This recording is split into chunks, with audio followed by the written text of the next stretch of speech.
وليه تعملها لهم كيكة لما ممكن تعملها لهم جاتو؟ هيفرحوا بيه جدا، وبنفس البيضتين وهم نفس الخطوات، بس بتكة بسيطة هنحولهم ل20 قطعة جاتو وبصينية واحدة. نفس الكوباية اللي هعاير بيها كل المكونات. جبت كوباية من اللبن الحليب، وفي الكبة او في الخلاط مش لازم خالص انك تستخدمي اي حاجة مش موجودة عندك، ممكن في الخلاط او في الكبة. ضفت كمان كوباية من السكر وظرف من بودرة الكريم كراميل، بظرف واحد، مش عايزة الظرف اللي بتاع الكراميل، خدت البودرة بس.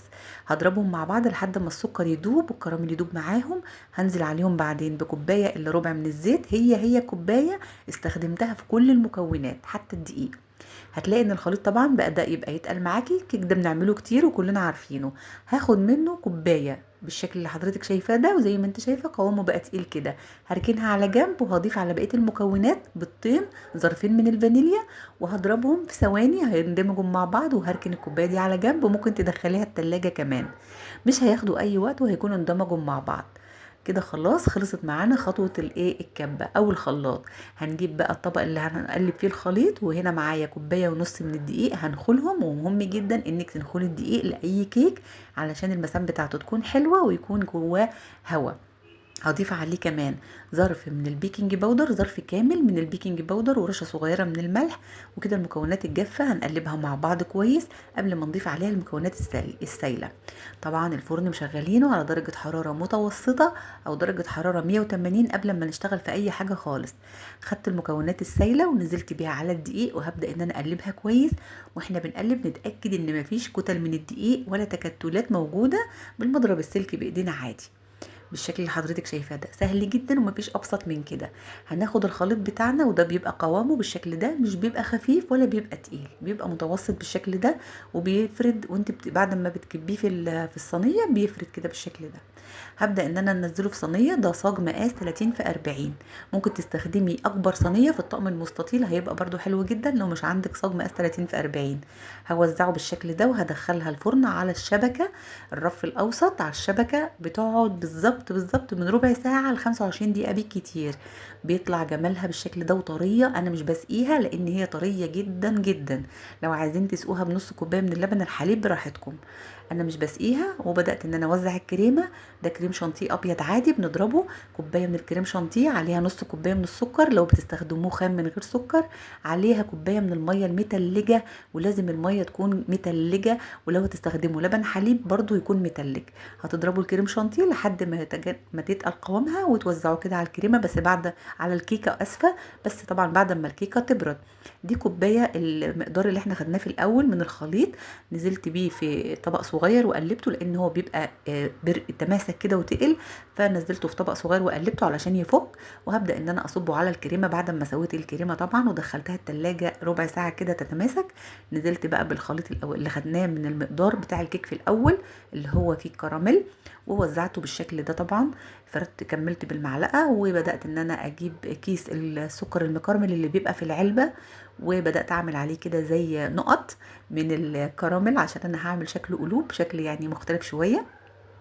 هعمل كده شويه كده من النقط، وبعدين هوزعه مسافات متساويه. طبعا الرسمه اللي تحبيها، لو عايزه تعملي رسمه الزجزاج العاديه دي براحتك طبعا. بس انا حبيت ان انا اغير يعني الفكره شويه، وبدات بعصايه الشيش او باي حاجه رفيعه عندك هتمشي عليهم كده، هيديكي شكل القلوب، شكله عسول خالص. ودخلتها التلاجة شويه. طبعا اي حاجه فيها كريمه بتبقى حلوه قوي لما بتسقع، خصوصا جاتوه الكراميل اللي عملناه مع بعض النهارده. وزي ما حضراتكم شايفين انا قطعتها 20 قطعه، والقطعه اللهم بارك كبيره مش صغيره. بصوا بقى جمال السفنج بتاع الكيك خطير، تحسوا ان هي فعلا سبونج، مش تحسوا ان هي كيكه عاديه. طعمها جميل، ومن كيكه حولناها لجاتوه، هي كيكه اللي بتعمليها، بس بخطوه بسيطه قدرنا نعمل منها 20 قطعه جاتوه وبمكونات بسيطه جدا. كل المقادير هكتبها لحضرتك في التعليقات اسفل الفيديو، وان شاء الله تعملوها وتعجبكم. ومين فينا ما بيحبش الجيلي؟ كبار وصغيرين بيحبوه. هنعمل منه النهارده جاتوه، طعمه جميل وسهل وخطواته في منتهى البساطة. بس نسمي بالله ونصلي على رسول الله عليه أفضل الصلاة والسلام. معايا بيضتين يكونوا بدرجة حرارة المطبخ. هضيف عليهم ظرفين من الفانيليا، احنا هنا هنبدأ نعمل الكيك الأول. هقلب البيض مع الفانيليا، وهنزل عليهم بكوباية من السكر الحبيبات عادي. والكوباية اللي هعاير بيها كل مكونات الكيك. بعد ما اقلب السكر مع البيض هنزل بنفس الكوباية من اللبن الحليب. كل مكون بضيفه بقلبه مع اللي قبله، وعليهم نص كوب من الزيت، وعليهم كوبايتين ممسوحين من الدقيق. انا بستخدم جميع الاستخدامات، ومهم جدا ان احنا ننخل الدقيق عشان الكيك يبقى مسامه مظبوطه وهش. عليهم ظرف كامل من البيكنج باودر 16 جرام ورشه من الملح، وهقلب الكيك كويس لحد ما ينعم ويديني قوام الكيك المعتاد. هصب الكيك بتاعي في صينيه مقاس 30 في 40، ممكن تصبيها بالصينيه الكبيره في الطقم المستطيل، اكبر صينيه في الطقم المستطيل، هتطلع معاكي حلوه جدا برضو لو مش عندك صاج 30 في 40.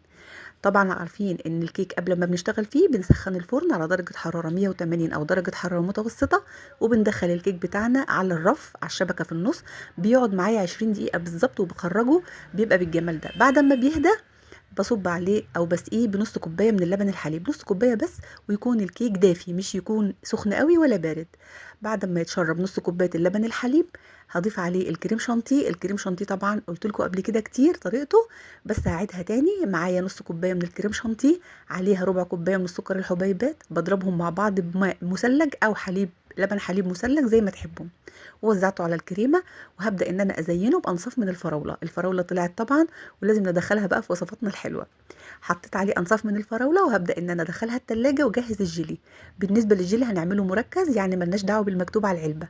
اخدت كوبايتين من الميه غليتهم على النار، وضفت عليهم ظرفين من جيلي الفراوله، وضفت عليهم كوبايه واحده بس من الميه البارده. ولازم الجيلي يدوب كويس جدا في الميه السخنه علشان يتجمد معاكي وانت بتقطعي الجاتوه يبقى شكله حلو. خدت الجاتوه بعد ما سقع في التلاجة شويه حلوين، وهبدا ان انا اصب الجيلي بعد ما يبرد تماما. وانا هصب على الفراوله، كل فراولايه كده هحط عليها جيلي علشان تشرب من الجيلي، وفي نفس الوقت تاخد اللمعه الحلوه على كل قطعه من الجاتوه. دخلوه بقى التلاجة، انا سبته حوالي ساعتين. طبعا كل ما بيتماسك كل ما بيبقى احلى، وكل ما بيبقى شكله مظبوط في التقديم. وبما اننا عاملين الجيلي مركز اقل من الكميه المكتوبه على العلبه، فهيتجمد بسرعه.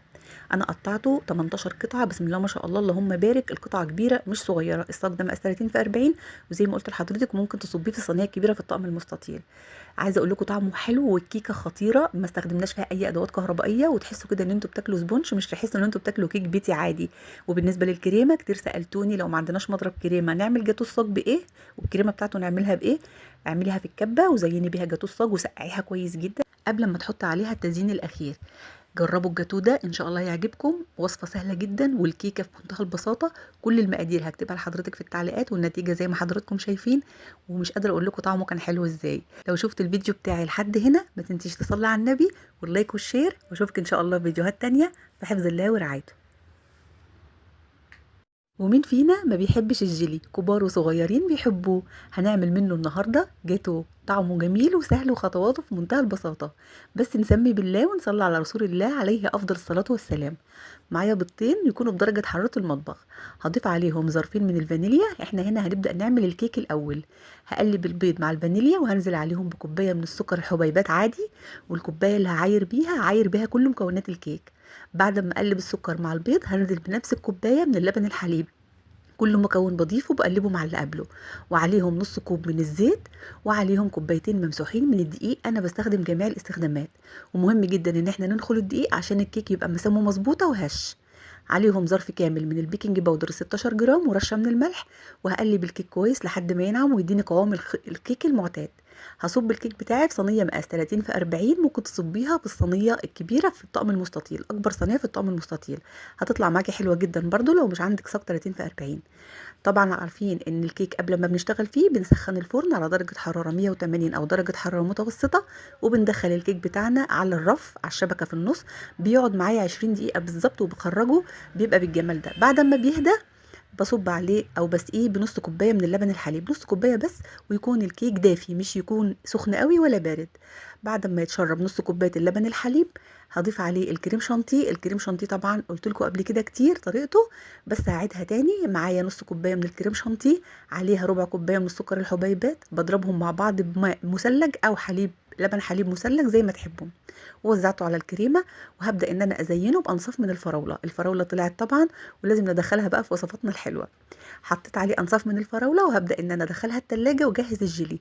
بالنسبه للجيلي هنعمله مركز، يعني ملناش دعوه بالمكتوب على العلبه. اخدت كوبايتين من الميه غليتهم على النار، وضفت عليهم ظرفين من جيلي الفراوله، وضفت عليهم كوبايه واحده بس من الميه البارده. ولازم الجيلي يدوب كويس جدا في الميه السخنه علشان يتجمد معاكي وانت بتقطعي الجاتوه يبقى شكله حلو. خدت الجاتوه بعد ما سقع في التلاجة شويه حلوين، وهبدا ان انا اصب الجيلي بعد ما يبرد تماما. وانا هصب على الفراوله، كل فراولايه كده هحط عليها جيلي علشان تشرب من الجيلي وفي نفس الوقت تاخد اللمعه الحلوه على كل قطعه من الجاتوه.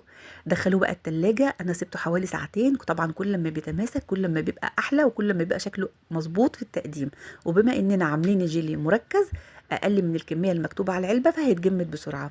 انا قطعته 18 قطعه، بسم الله ما شاء الله اللهم بارك، القطعه كبيره مش صغيره، الصاج ده مقاس 30 في 40، وزي ما قلت لحضرتك ممكن تصبيه في الصينيه الكبيره في الطقم المستطيل.